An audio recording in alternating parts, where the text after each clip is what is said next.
Hello, everyone, and welcome to our podcast. I'm Sabiha Rahman. And I'm Walter Ruby. I am an American Muslim. And I'm an American Jew. And we refuse to be enemies. We certainly do. Sabiha and I both want to say that it's just great to be back with this podcast after our month-long hiatus, during which Sabiha and her husband, Khalid, were up in Chautauqua, leading their wonderful course on Islam 101, which they've educated with so many thousands of people across the country. And then I was up there too, because the two of us gave a compelling lecture a few weeks ago on the theme of "We Refuse to Be Enemies." So obviously, a lot has happened in the political world and in Muslim-Jewish relations since we were on a month ago. Anyway, so we're very happy to be back again to share our perspectives and to feature guests who can illuminate important aspects of what is happening out there. And in many cases, like today's guests that you'll be meeting shortly, offer hope and inspiration. So we're pleased today to have as our guests two prominent leaders of the organization Standing Together, a progressive grassroots movement which is mobilizing Jewish and Palestinian citizens of Israel against the occupation and for peace, equality, and social justice. I want to say on a personal level to our audience that in my mind, one of the few rays of light coming out of Israel-Palestine over the past few years, and especially since October 7th, has been the rise of Standing Together, which we're going to learn about today. And that's why I really wanted to invite two activists of Standing Together, one a Jewish Israeli and one a Palestinian Israeli, and both members of the same Standing Together chapter or circle, as they call it, to talk about their vital work together.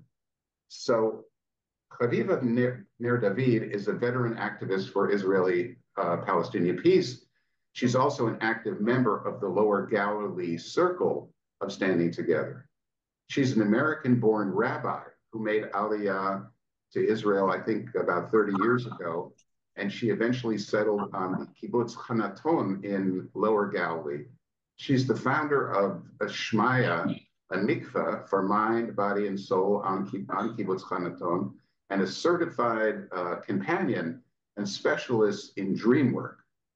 She is also the author of both fiction and nonfiction books, and her debut novel, Hope Valley, is about the friendship between a Palestinian Israeli, there it is, thank you, Haviva, and a Jewish Israeli woman in the Galilee. So we really recommend that book. And our second guest, Suheil Diab, is a political and social activist. He's a Palestinian Israeli who has focused his career on fighting for full equality for Israel's Palestinian citizens. Over the past few years, he's been one of the principal coordinators of the Standing Together movement, and he's the co-founder of the Lower Galilee Circle of Standing Together that Haviva is also an active member of. Suheil has a PhD in political science, and he has served as the head of the Department for Achieving Equality. I'm not sure if I translated that correctly, but something like that, at the Histadrut, which, as many of you know, is Israel's national trade union movement. And he has also served as the deputy mayor of his hometown of Nazareth, which is the largest Arab town, I guess, in Israel. So Sabiha, would you like then to start the questioning? So first of all, welcome Haviva and Suheil, and thank you for joining us. First, we want to acknowledge that you both reside in northern Israel, and there's great concern that in light of recent events, the region is poised on the edge of a possible expansion of the conflict. We pray for both of you and all the people of northern Israel, Palestinian, Jewish, and Jews alike, as well as the people of southern Lebanon. But before we start, Haviva and Suheil, are you okay? Well, that's a question that we don't ask here since for a while already, actually. because actually one way that you greet somebody, you say "Ma shlamech," like how are you, and people are more like trying to find other ways to greet each other these days. So we're I feel like I'm trying to take each day at a time and just be present in the moment. I can say thank you for having us in this evening. But I want to say that in spite of all the complicated situation now, and in the last month, I think I'll still be optimistic, and I see a lot of options out of this complicated situation. And we'll continue to speak about that later. We surely will. Thank you for sharing your sentiments. Haviva, please share something of your life history, moving to Israel from New York City, becoming a spiritual leader and a voice advocating for Jewish-Palestinian peace and reconciliation. What led you to become an active Jewish-Israeli member of the Lower Galilee Circle of Standing Together? Okay. Well, I grew up in New York in a Zionist Jewish Orthodox home, and I moved to Israel in my 20s, really out of ideology. I knew about the occupation. I knew that there was a lot of social action work that needed to be done in Israel, but I didn't know the full story, I would say. I certainly wasn't told the full story growing up. I don't think I was told anything that wasn't true, but I feel like I wasn't told everything. So when I lived in Jerusalem for 13 years, I've always been an activist my whole life, and one of the things I was active in was what I guess peace dialogue, Palestinian Jewish. I sent my kids to a program called Kids for Peace, but I wouldn't say that it was my main focus of my activism. I was also very active in feminism and religious pluralism. When I moved to the Galilee, and the Galilee is very, and maybe Suheil will speak about this too, is unique in Israel in that the population is really equal. Is that true, Suheil? Equal Palestinian Jewish, or I felt that difference when I moved from Jerusalem, and I had many more friends who were Palestinian Israeli. We started to send our kids to a school, a hand-in-hand school, which is it's all in Arabic and in Hebrew. Everything's taught in Arabic and in Hebrew, and it's Arab children and Jewish children together. It's a very unique chain of schools in Israel.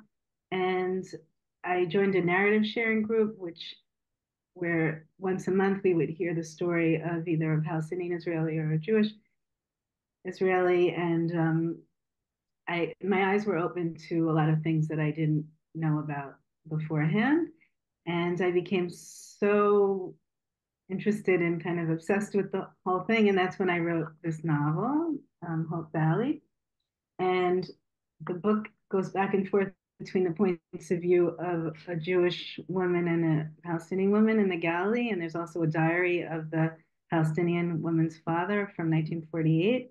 So I had to really get into all these stories and live them, and even write from their point of view. So I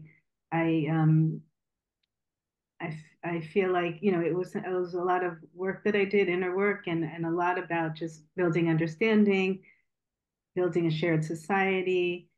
I'm also in a group of clergy, interfaith of clergy of different faiths in the Galilee called Spirit of the Galilee. So that was all good. And then I started, I think it was in 2014, there was a war with Gaza. Was that right? There's been a few. And I started to feel like I needed to also be doing activism, that it wasn't enough to just be hearing the stories and sharing the stories and trying to build a shared society in our area in the Galilee. And so then I heard about Standing Together, And I joined that the group, which is, we're going to talk more about it, but it's an activist group. It's not just about sharing stories and getting along. You know, it's also about making change on the ground. And I've been active ever since. And I'm sure there are other things that I'm forgetting to say, but they'll probably come up. Yeah, But thank you. Yeah, that's where thank I'm you. now. And especially in the past year and a half, it's the activism has just Yes, become a huge part of sure. my life. And yeah, okay. Yeah, thank you, Haviva. Suheil, same question. Please share your life history as an Israeli Palestinian, including your experience as Deputy Mayor of Nazareth. What led you to become the Palestinian Israeli co-founder of the Lower Galilee Circle of Standing Together? I grew up in Nazareth in a family with many children. We are 12 in one room, the old city in Nazareth, and a low socioeconomic situation and level in that time. And my mother was calling us by numbers. I am number 9, and I like this number. When she called me, 9 come, it's me. It's and where I think in the situation of our family, my father came from a village, small village nearby Jenin called Zababdi. And Zababdi is now in the West Bank. And he came on 1918 to have a war in Nazareth. And he didn't have a work, but he met my mother and he make a good work from that time. And my mother and her family came from South Lebanon to Haifa on 1927, and their family returned back to Lebanon on 1948, before the establishment of the State of Israel. And on 1948, we were alone without any of our relatives from the side of my father, the side of my mother, because the borders was closed to the West Bank in that time, and also with Lebanon. And I don't feel as a small family. I search a family all the time to have my family wide with all the people which I like, and to be together in the same principles and the same way. From my family, I took all the principles of social justice in my principles of life, how to struggle in order to have a social justice to every society. And from that place, I took this principle. Other principles of equality I took from 3 stations, and the struggle together, common struggle, equal common struggle, Jewish and Arabs, Jewish and Palestinians. I took from my childhood in 3 stations. First one, it was after the massacre of Kufr Qasim on 1956. And in that time, it was a big tragedy. We are not going to speak about that today, but I wanted to take the other side of this massacre. I realized as a boy that the 3 people who took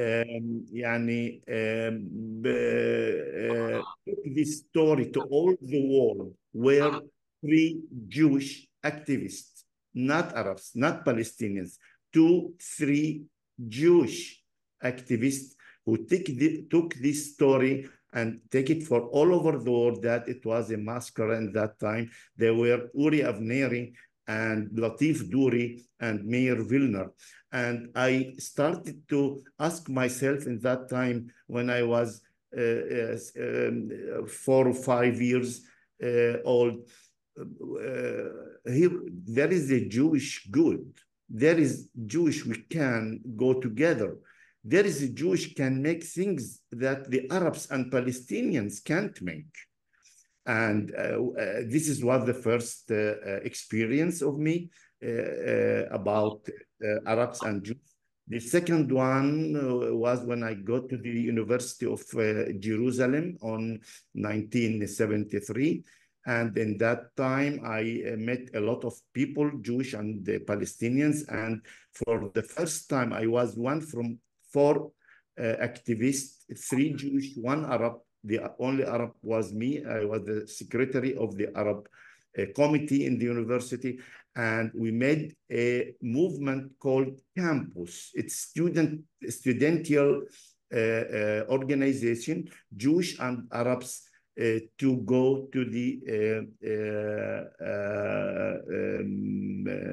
committee of the university. And it was very, very good organization. And we took 37 members in the committee from 29 in that time and 75.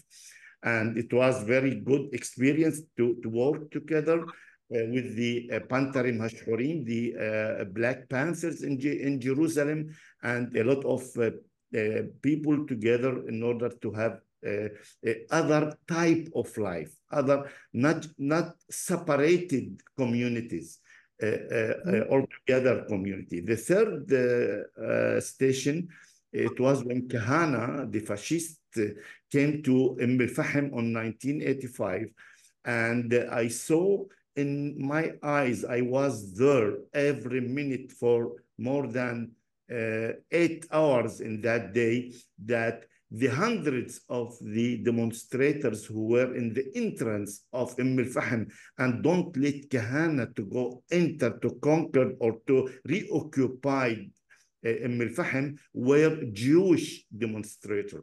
And there I was realized that this is the way. The way is to struggle together, to be together on equal principles and equal way to live together. And this will be the way which I chose in all this my activism in my life. This is I like to speak about that a lot of, and a lot of things can we share the people in this experience. Well, thank you so much. That was really, really, Suheil, very, very moving for me and informative in terms of all of that. And I guess my question to both of you, maybe I'll start with Suheil because he was just talking about all these previous Jewish Arab, Jewish Palestinian efforts that he's been involved in. And yet I would have to say, or let me say, from my side, you know, kol hakavod, you know, mabruk for all of that, but somehow it hasn't worked until now somehow, or correct me if I'm stating this wrongly. But my question really is, does standing together differ at all from some of the many of the other causes you've been involved with, and you Haviva also have been involved in, and does it offer more hope for ultimately transforming the society of Israel than some of the others that have taken place over the years? So maybe Suheil, if you want to start. Briefly, 3 points are differ on Din Biyahad standing together than other similar organizations, Jewish and Arabs. The first one is the multi-subjects movement. It means all the movements before, like, for example, Black Panthers on the 70s, or Shalom Achshav, Peace Now on 78, or the what we call it, the protest, the social protest on 2011. All of them were one subject movements. It means or social movement or peace movement, but there was no any of all this history of organization that an organization take multi-subjects together because everything is connected. We realize that we can't reach, for example, equality to the Arabs, Palestinians in Israel without to reach to peace. Without peace, it will be, we can't go to full equality in citizenship, in our citizenship in Israel. Also democracy, the same point. To reach the democracy with occupation, for example, it doesn't go. And we realize that all the subjects are together: peace, equality, social justice is connected together. Second point, equal partnership between Jewish and Arabs. A lot of organizations, also some of the parties, were taking the Arabs as a something to say that we have Arabs here, but not as an equal side, in equal principles, in equal هزدمنيات, not like opportunities. And this was, we saw a lot of organizations, or Arabs together, or Jews together, but not connected together. And this didn't bring the result as we need. And we saw that to be together and as equal organization and partnership with principles and with activities and with our vision, it will be a way of differ. The third one, we are a street movement. It means that we are struggling. We are not a lobbying movement. We are not just to make pressure on the decision makers. We are also a street movement. We are struggling in the road, in the cities, in the places. We are believing in visible ways of doing things and to learn from our success and our being with the people and between the people themselves.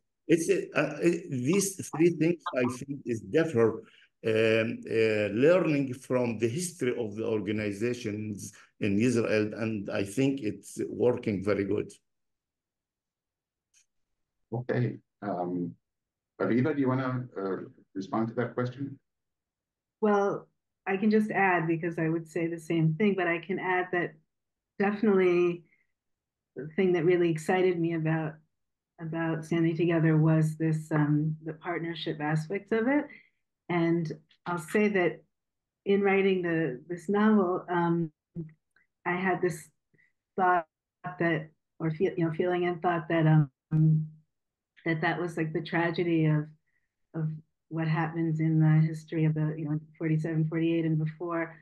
I had this kind of like dream that if only the Palestinians and the Jews had worked together, then instead of fighting, that we would be in a very different place today. And so I know, you can't turn back time, but or change history, but in the present, we can decide to work together now, because that really feels like the answer that we say in Standing Together all the time, that none of us are going anywhere. We're all staying here, and so we just need to find a way to share this land in peace and to work together. The only way to really do it is with full partnership, equality, and respecting and honoring each other's narratives, and looking ahead as to how we can just create a better future for everyone here.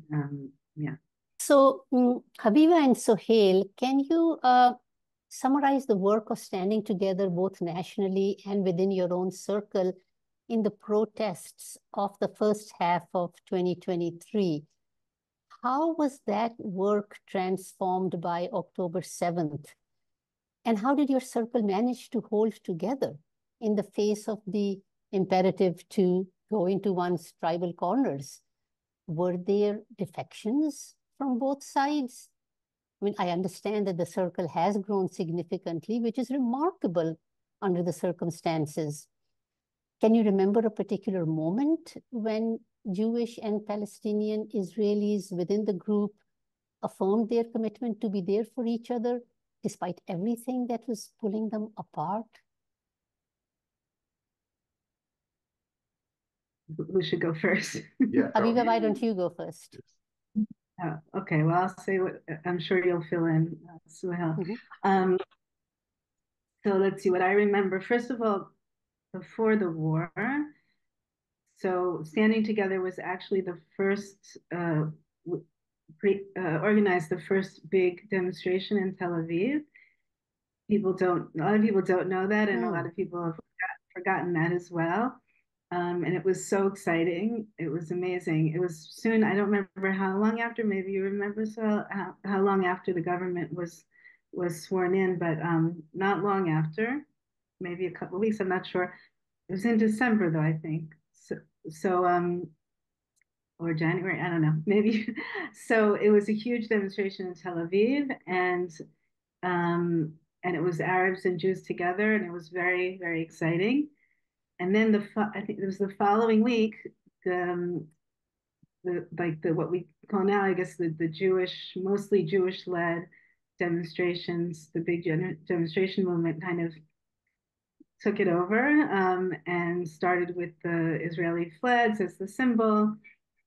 And, that was a smart move because in one way, because it was showing that this was not a movement that was trying to overthrow the country, that it was a patriotic movement, but it definitely alienated a lot of Palestinian Israeli activists to have to stand there surrounded by all these Israeli flags. So that was something that happened that had, there were good and bad aspects of it. And so throughout the rest of that time, with all those big demonstrations, we would go, and we would go without Israeli flags, our group and other, what we called ourselves the purple bloc, the Gush Segol in Hebrew. And we would go with our signs in both Hebrew and Arabic, and with messages like, as Suheil said before, no democracy with occupation, and signs against the nation state law, and whatever came up that week. Standing Together is very good at making signs, with coming up with slogans. So we would go and do that. So we didn't stop going to demonstrations, but we made sure to go with our messages and to go together, Arabs and Jews together, and to have everything in the two languages. So that was before the war. And I can say after the war, so your question was like, how do we stay together, right? Yeah. We keep standing together. So let's see. So when the war broke out, at the first, and I would say, well, you'll have to, I feel, Suheil should speak about this, but from my point of view, it did take a little while for Palestinians in the group to kind of, I think what they've told me is they were kind of shocked by the whole thing. We were all shocked. We were all definitely shocked, but maybe especially they were shocked and didn't necessarily right. We have a WhatsApp group and didn't necessarily come right away and say we condemn what Hamas did.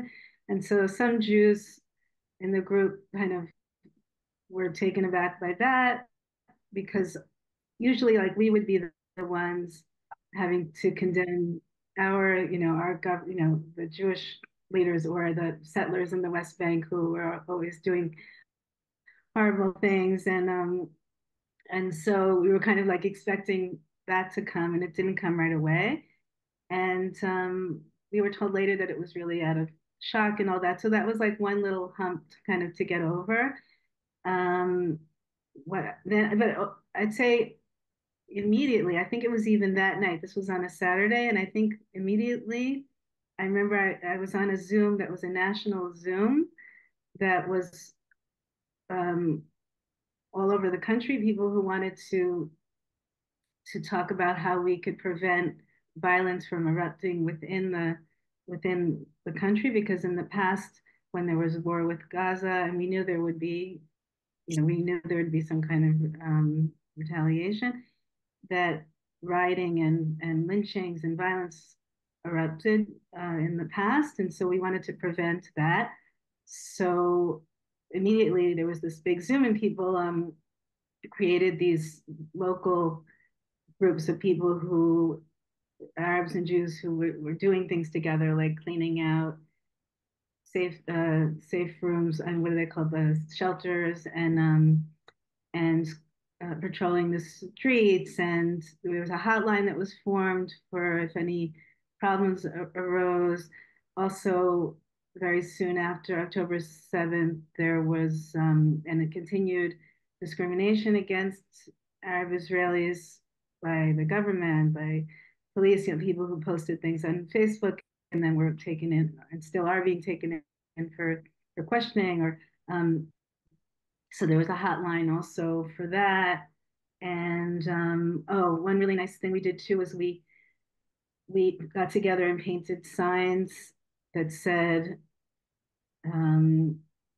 good neighbors even in hard times, things like that. And we hung them around the area between Jewish and our villages, and also in mixed cities, and just in general. That was a really nice thing we did. And let's see, I made like a list. We tried to do any kinds of activities to keep our connection, to stay together. I think a lot of Palestinian Israelis in the area were even like afraid to go out, that somebody might attack them because of what happened on October 7th. Understood that we did a lot of things on Zoom right at the beginning to keep people together. And then once people started coming out of their houses more, then we made sure to have a lot of activities together. Let's see, we like what is it called? Packed, like, there are a lot of people who are displaced in the country still now, in the north and in the south, because of missiles. And so 100,000 people. So we would also pack like boxes to send to people who were displaced, and all kinds of activities to do together, to stay together, to keep our connection, to strengthen our connection.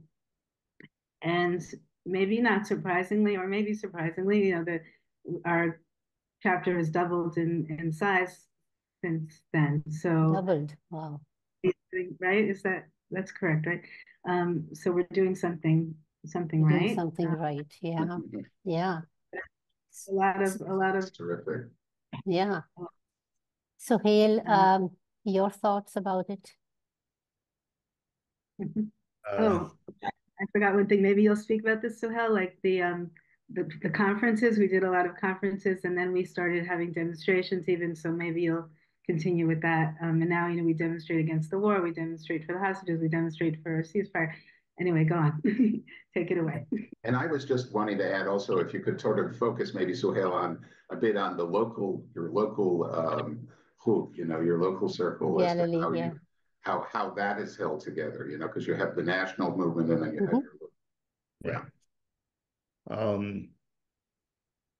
the history of the relationship between Arabs and the Palestinians in Israel was based on separation politics. It means all the time we are facing this point and all over the way.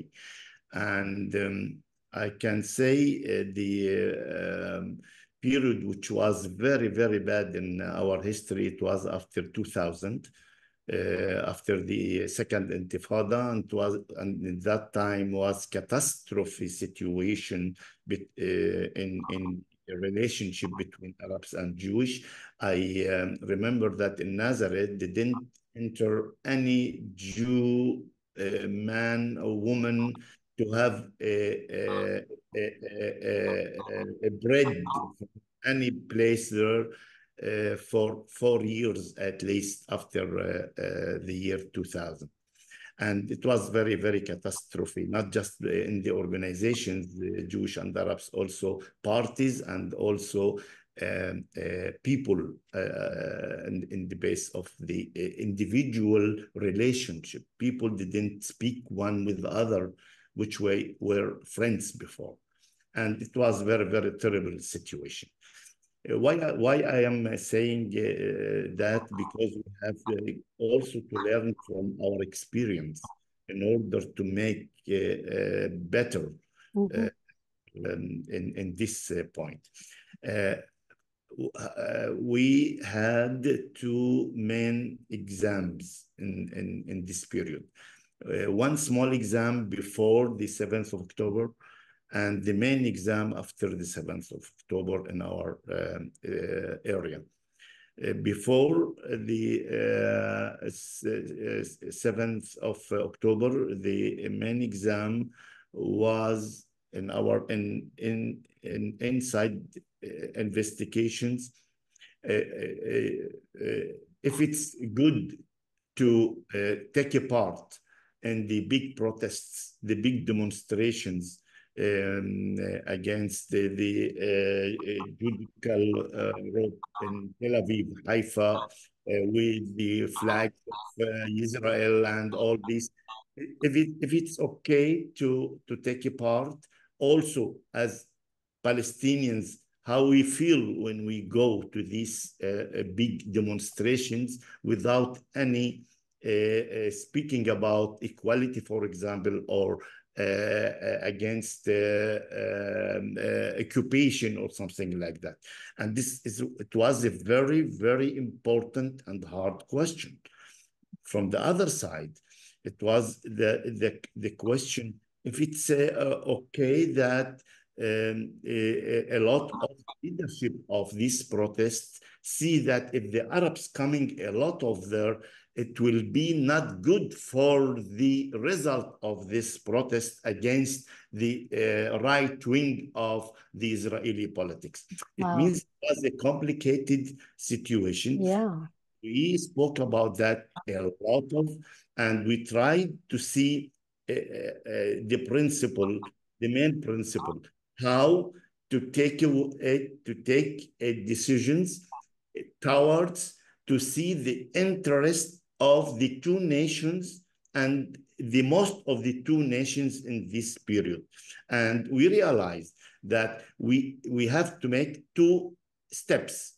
One step is, yes, to go to the big protests in spite of this complicated situation, because in pushing forward this movement, it will help us later to continue for the struggle of peace and equality.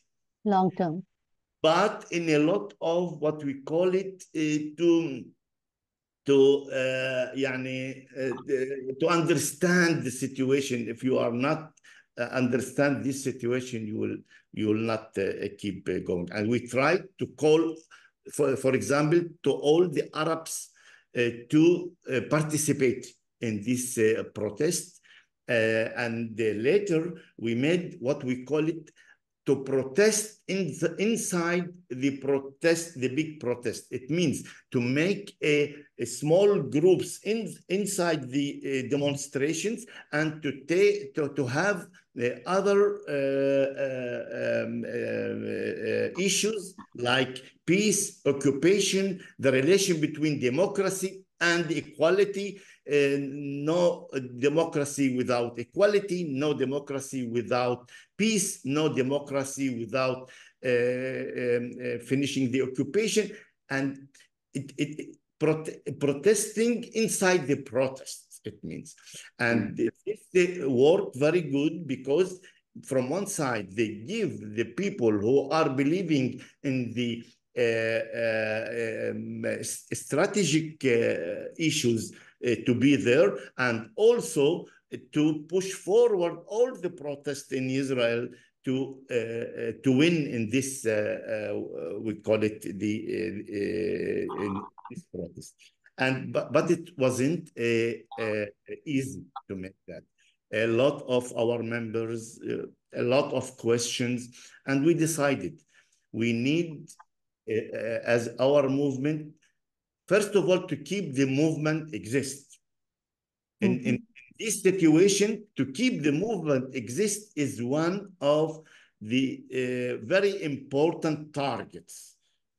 And the other things, if we are believing together 60% of the principles, it's okay. We don't need 99% to be Agreement. agreement. Yeah. And this, I remember, and a lot of discussion with Haviva, for example, for others. People were despaired. People don't want to be active, to go home, especially after the 7th of October. In the 7th of October, it was a big exam. In similar situations, a lot of movements finished, broken. But we knew that we have a unique organization, and we started to know how to make the situation very, very comfortable to the members and to the issues we are struggling for. For example, we saw that to bring the common pain out of 7th of October. 7th of October is a pain not just for the who lives in Otef Gaza, nearby Gaza, or in the north. Everyone in Israel, Jews and Arabs, were in a pain. A lot of people who killed were also Arabs. 19 Arabs killed in the south. A lot of people who moved, replaced from their homes in the north were also Arabs. We took the common pain of all the community as a point, and we make a lot of solidarity. And Haviva, remember that, with all who replaced Jewish and Arabs in the hotels nearby Tiberias, Nazareth, a lot of places, to visit them, to encourage them, to bring them some help as Jewish and Arabs together, to Jewish and Arabs who are in a pain. And we took the common questions and the results out of 7th of October in order to make the point clear. Also, we said that in this struggle, no winner and no loser. We are all losers. And we have to make the solidarity of the losers together to change the situation. And this worked very, very, very good. We have said in that time, a child is a child, a mother is a mother, Jewish, Arabs, Palestinians, Israelis,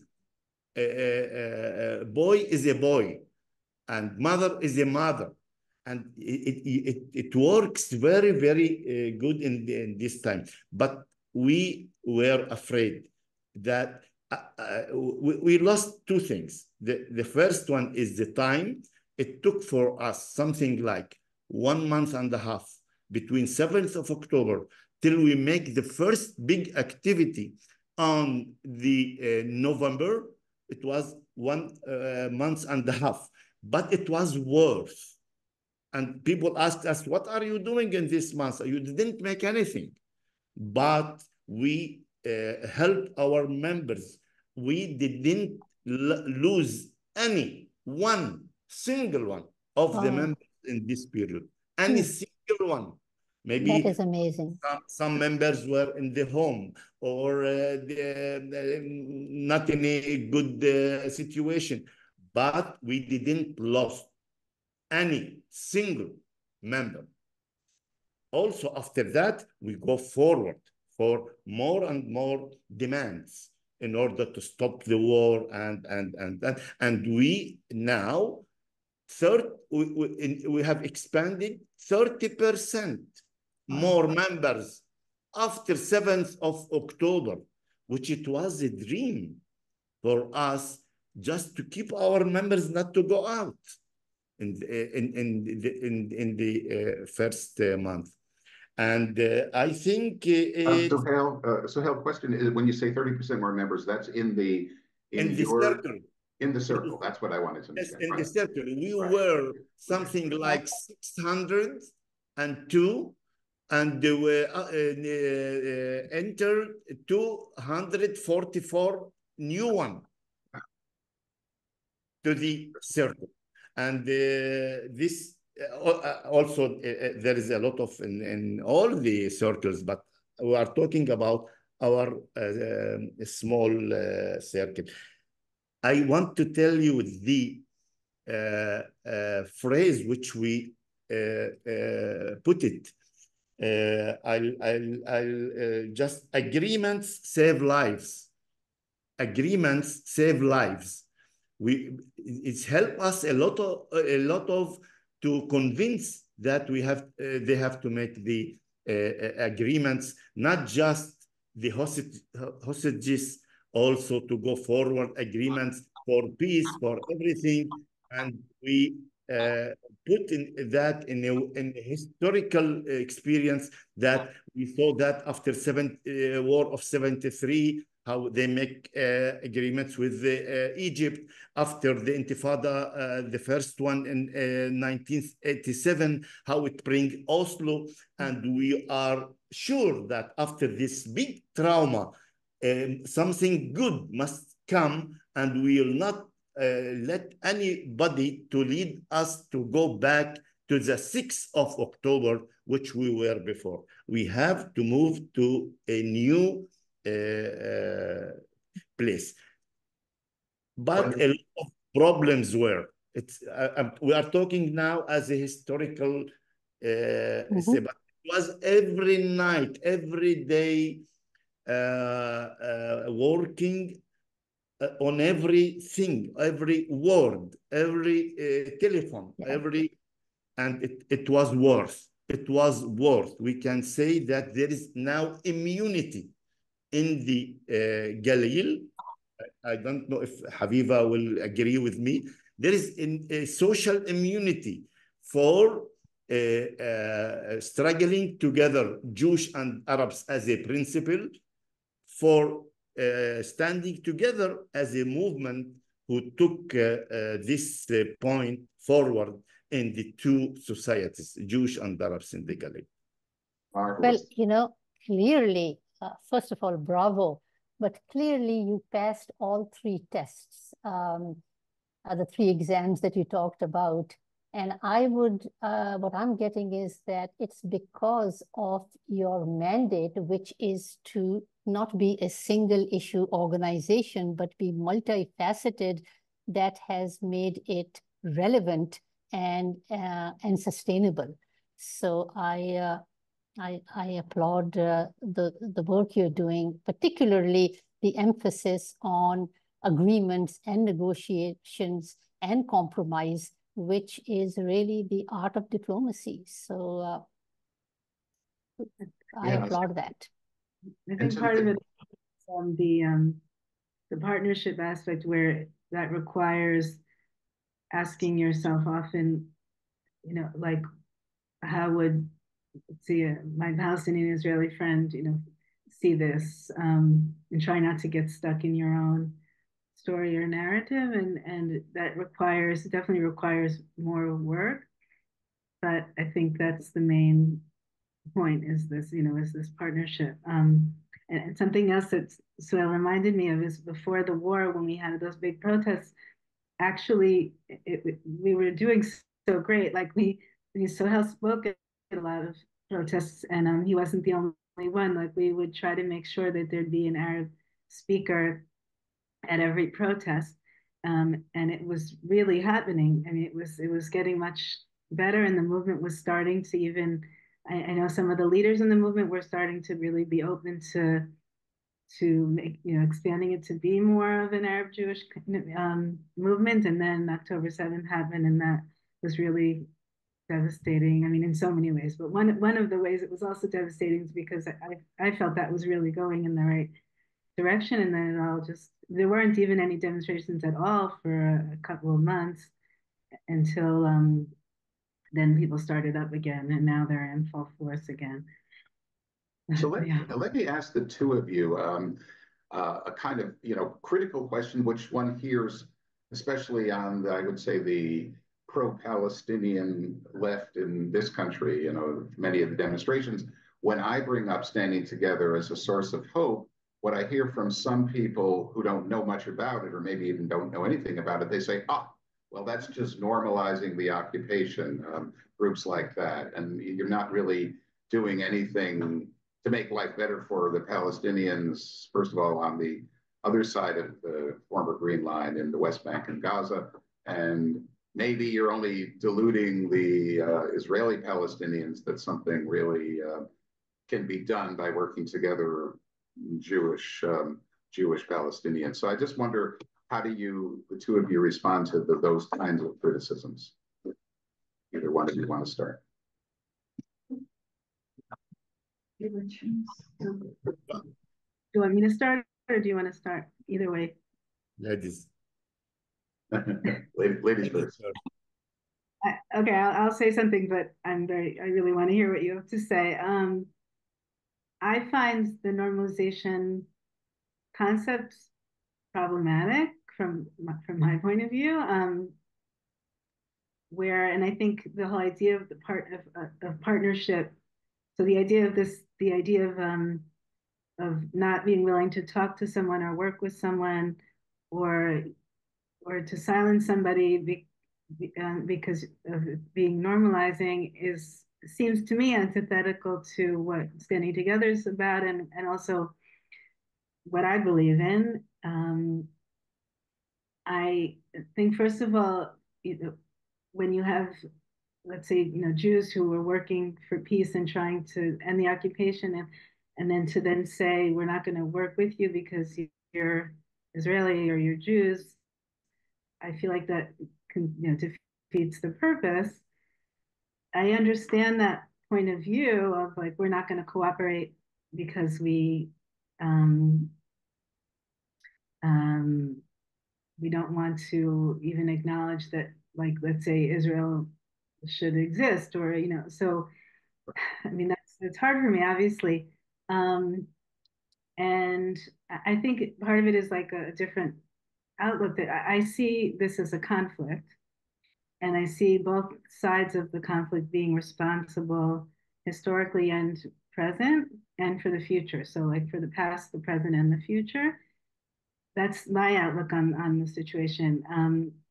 And so I think it requires, talking, trying to figure out, everybody making compromises and taking responsibility. So that's also, that my view on it is also antithetical to this idea of the normalizing, because it means we're not going to listen to what you have to say or to your point of view because we're right and you're wrong, and that's that. So I feel like it just cuts off any kind of chance for dialogue or cooperation. Right. So I have a lot of problem with the normalizing, and maybe also personally because I feel myself being like canceled, silenced, when I feel like I'm trying to help and to change the situation and to work for peace, and then to feel like someone won't even listen to me because I'm Jewish and I live in Israel, or even if you're not Jewish and you live in Israel, as in calling standing together normalizing. So that's my point of view on the normalizing. But I'd like to hear what you have to say. I would too, and also, Suheil, if you can address the question of, is there any way to bring in or to help or to involve the Palestinians living in the West Bank, for example? I don't know why the word normalization became a bad word. As a type of thinking, I think it came. It's a bad word because there is some forces in the Middle East wanted to make the peace not between Israel and the Palestinians. It's during the Arab countries, and to let the Palestinian issue will be something beside or as a result. But in my negotiation with a lot of Palestinians in the West Bank and the Gaza Strip, and I have a lot, and they're inviting me a lot of to think together what's the situation now, or from all the streams of political streams in the West Bank, not in just from the PLO, and they know that the main thing is, when we are talking about peace, we have to say it's the peace Israeli-Palestinian. And the agreements must be between Israel and the representatives of the Palestinian people. This is the corner of the peace. Everything after that, it's good. For this reason, there is some forces try to take this word normalization as a way, if Israel will make with the Arab Saudi like Trump wants a peace like a Trump ideology, we don't need to solve the Palestinian problem. It will be something to let them eat and live and work in Israel and to be servants. This is the way of thinking. For this reason, when they saw us in the West Bank as a Jewish and Arabs, and as a standing together, say we are demanding agreements between the Israeli representative and the Palestinian representative, a political agreements to make a peace, last peace, what we call it, justice peace between Israel and Palestine. And what they agree, we are agree. But to sit down and to agree on something. For this reason, 71%, Ruby, for your question, in the West Bank, believing now, is just 1 week before, in two-state solutions. 71% is a huge percentage. It was once 91% in Oslo in that time, and go down for 58% before the 7th of October.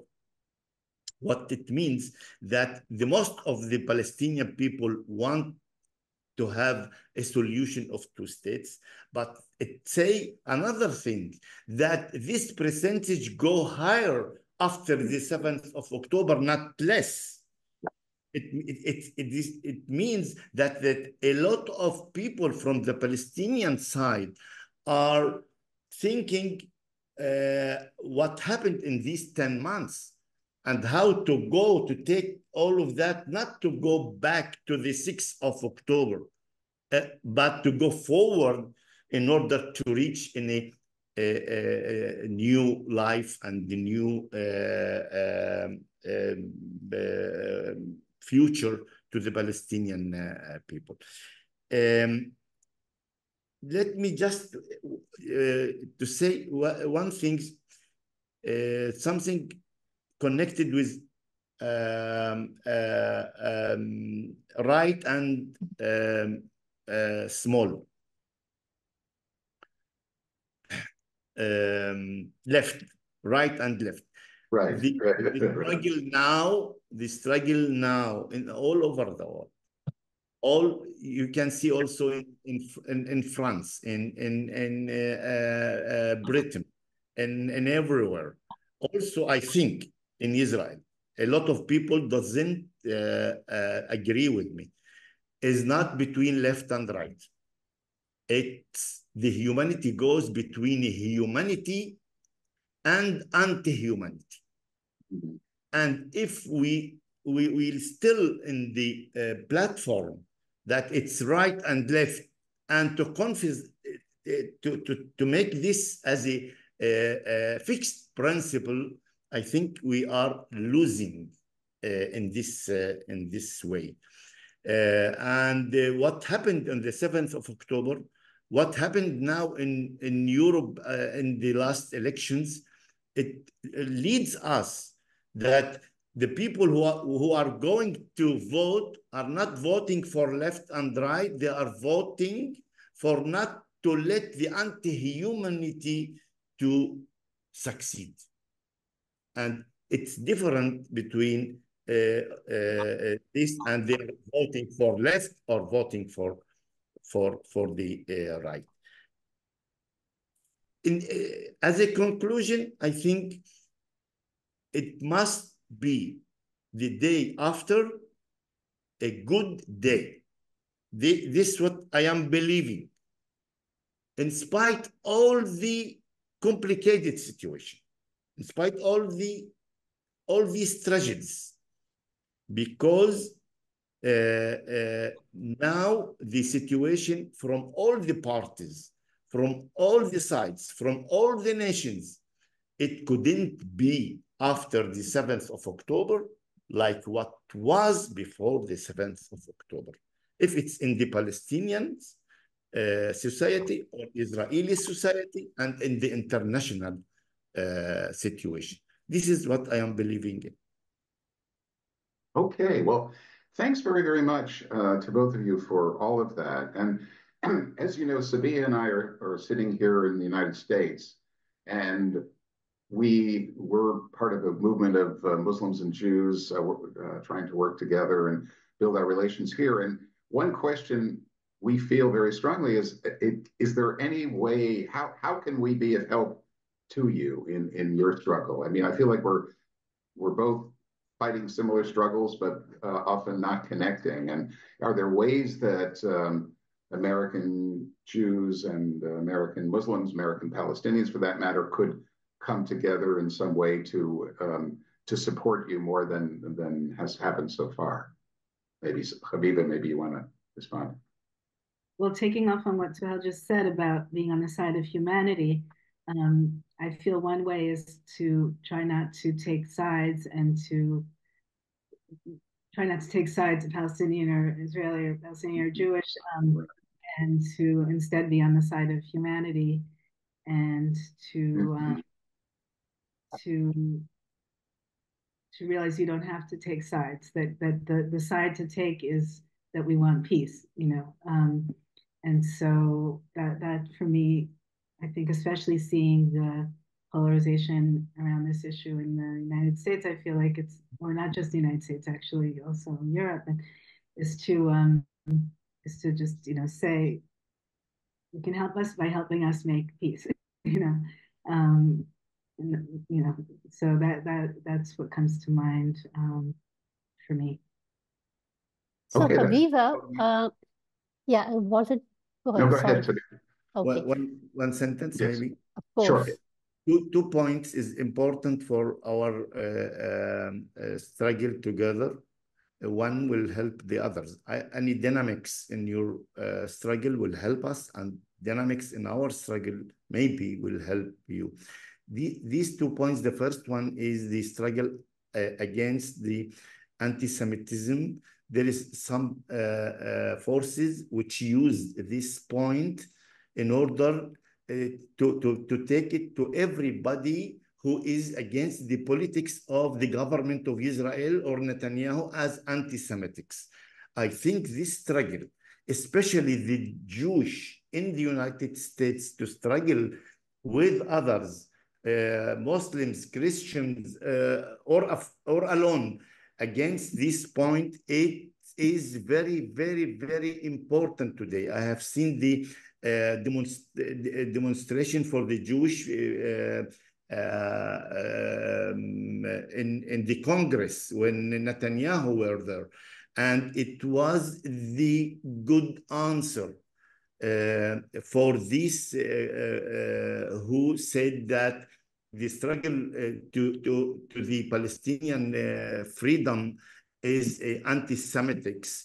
It's when Jews are going and struggling for the Palestinian freedom in a peace, it will say that it will not be anti-Semitics.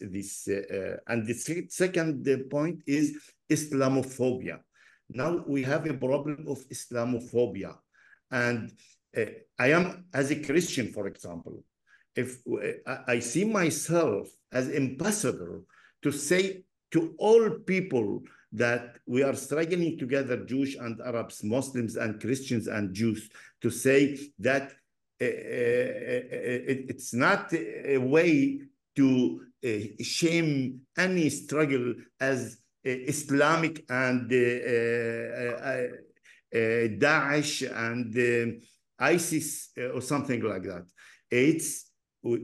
I think these things we are facing in United States and in Israel, and we take a lot of your struggle there to have an examples to us to let the people know that it's not anti-Semitics. And we are also have to make a lot of work in these 2 points, Islamophobia and anti-Semitics. Yeah, I completely agree. And we are dealing with this right here on our soil as well for a long time now. I have one thing to say about that too, if that's okay. Yeah, just I think a sensitivity also though is to just sometimes it seems like a fine line between being anti our government and anti-Israel as an idea in itself, and I think that's where often people's buttons get pushed, including mine. Even though I'm very, very critical of our government and I'm out demonstrating all the time, sometimes I feel like it crosses that line, not here, but what I see outside of Israel, of just being anti-Israel instead of just anti-the government. So I think that's just an important distinction. And I often say to people, like, please help us overthrow this government. We don't, not overthrow, now if that's the right word, but we want elections. We want to be able to try to get in a new government. So we don't want you to be cheering, for Netanyahu. We want you to be saying that we don't agree with Netanyahu, And so one reason also why the demonstrations are so important now is because I feel like we need to show that we are not our government, that the people here actually, a lot of people here really do not approve of what the government is doing. And that voice is really, really important. Yeah, that is an important distinction, that it's a criticism of policies and not of a nation. And we need to keep reminding ourselves about that.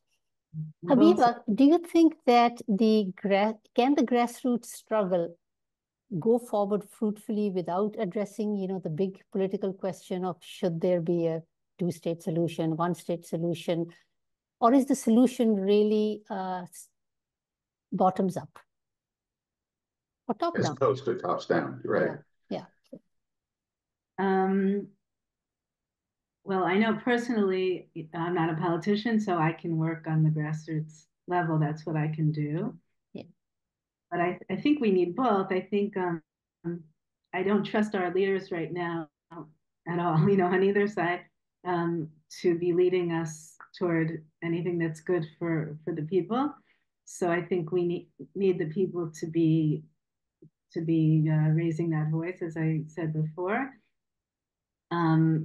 But I hope that we will be influencing the politicians as well, because we also need to do that.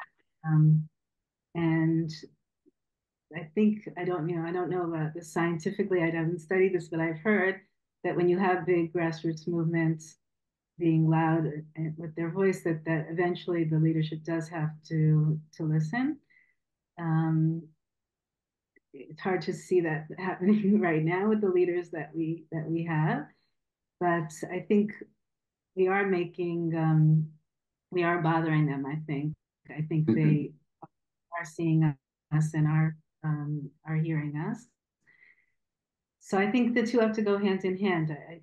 That's my feeling. But us, who are on the ground, we have to do our work. We have to do our job and not expect other people to do it for us. Each person needs to take responsibility for making it happen. Right. Okay. And finally, to question for both of you, the last question, which is, look, do you ever despair of the whole thing? And what does give you the strength, because you continue to go on, so what does give you the strength after all of these months to continue your shared struggle for peace, justice, and equality? Do you think you're going to see this in your own lifetime, or is this the work of many generations to reach that point of true equality, peace, and reconciliation in Israel and Palestine? So, Hail, maybe you'll start because we. Okay. I have learned that in mathematics, all the time 1 + 1 is 2. But in the social life and social struggles, 1 + 1 all the time, not 2, or more than 2, or less than 2. And the result is out of how the what we call it the human factor is working too. I am optimistic because it started to be an activity and activism in the principles which I believe, and I think it's a very important core and the stone of doing that. If we can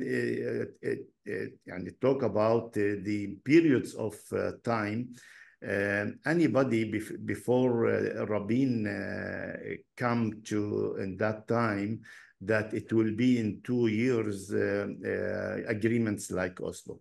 And the situation was very hard after the first Intifada in 1987.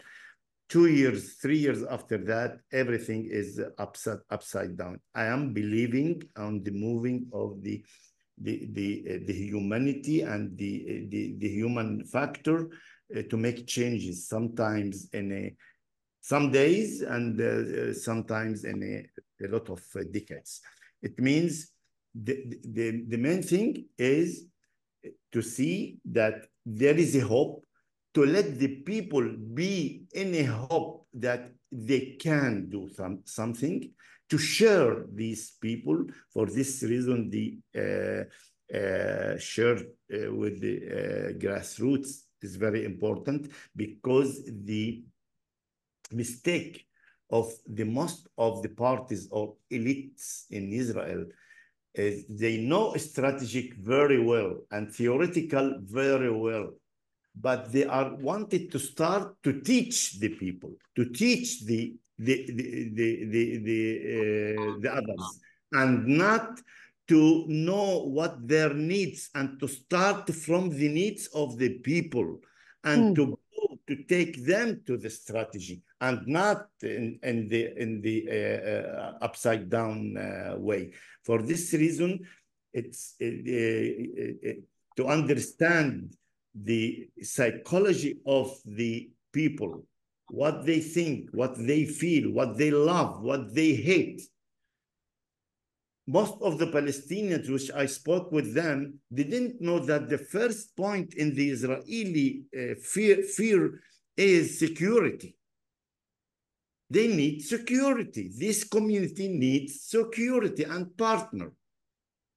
And the most of the Israelis doesn't understand the Palestinians need freedom. And the Palestinians in Israel needs equality. It means to understand the situation, the people, it's the first step to reach the big strategy: peace, equality, democracy, all what we need. But must start from the grassroots, from the people, from the what we call it the poverty places in the small villages. Mm-hmm. Start from there in order to make the big changes in our world. I'm very optimistic. The international situation now wasn't like this towards the Palestinian problem, for example. The public opinion now is understanding what was before 7th of October must not be after. And this is give me optimism. And also, I believe also that the Israeli society will reach to its interest. We don't want the Israelis go to peace by pressure or by fear or by demographic fearness or threat. No, we want to be to understand that this is their interest, not just to make it under the pressure of United States or something like that. We need that to let all the two nations to understand that peace is interest for the most of the two nations living between the river and the sea. Wonderful. Very, very moving. Out of that. Haviva, would you like to close with your thoughts? I am just so moved. Yes, Yeah, Haviva. right. Very, very moving. Well, unlike Suheil, sometimes I do start to feel like I am despairing. I don't know if I'm an optimist, and that's one reason why I love to hear you speak, Suheil, because you are more optimistic. I am hopeful, though, so there's a difference between being optimistic and hopeful. Optimistic, I guess, is more like actually believing that, logically, like that's what's going to happen, and hopeful is more spiritual, maybe. And it's I feel like you need to do work to be hopeful. It's an activity, it's an everyday activity to make yourself hopeful, to find hope. And what helps me not go into despair, one thing is, as I said at the beginning, like focusing on the present and not thinking too much about how, the future and, oh, will there be, won't there be, just sort of to be, okay, today, what can I do today to make things better, to work for change. So that brings me to this other thing, which is doing activities. The other founder of our chapter, Einat, she always says that, like doing the activities gives us hope, or she also says, where there's a struggle, there's hope, so if you just keep doing and not just say, oh, I'm giving up, I'm throwing up my hands, that helps. There's also 3 mantras that I've been carrying around with me for the past whatever months. One is a Mishnah in the Talmud, in whatever. It goes, okay. It is not upon you to finish the work or to complete the work, but you are also not free to stop doing it. So that's one mantra that keeps me going, that I don't have to see it in my lifetime necessarily, but I need to be part of making that happen. Another is a quote from the diary of Eddie Hillesum, who was murdered in Auschwitz at age 29.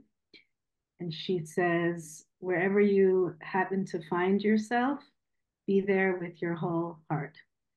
So this is where I am right now, and I'm trying to just be present here with my whole heart. And the third is the Serenity Prayer, which you might be familiar with, which is, okay, God, grant me the serenity to accept what I cannot change, to have the courage to change what I can, and the wisdom to know the difference. So those are 3 things that keep me going and keep me present and centered spiritually in these times. Those are three very good words of wisdom to always keep ourselves centered. I'm hopeful and optimistic just listening to what each of you has brought to this conversation. I feel so enlightened and almost embarrassed definitely that I did not know the depth and scope of the work that each of you and your organization has been doing. It's heartening, it's enlightening, and I just can't thank you, Haviva and Suheil, enough for sharing your wisdom with us all the way from across the oceans in Israel. And our prayers are with all of you during these fateful months ahead. A heartful peace, salam, and shalom to all. And just to finish, I thank you so much. I can't even follow what all three of you just said. You've said it all. And let's stay together. Let's keep helping each other, and and follow and be hopeful in the way that, and optimistic in the way that both of you spoke about. And just love you both. Thank you so much. Thank you, and be safe and take care. We hope we see you in Nazareth. Yes. Yes, you must come to the Galilee. Absolutely. As they say, inshallah. Inshallah. Inshallah. We're looking forward.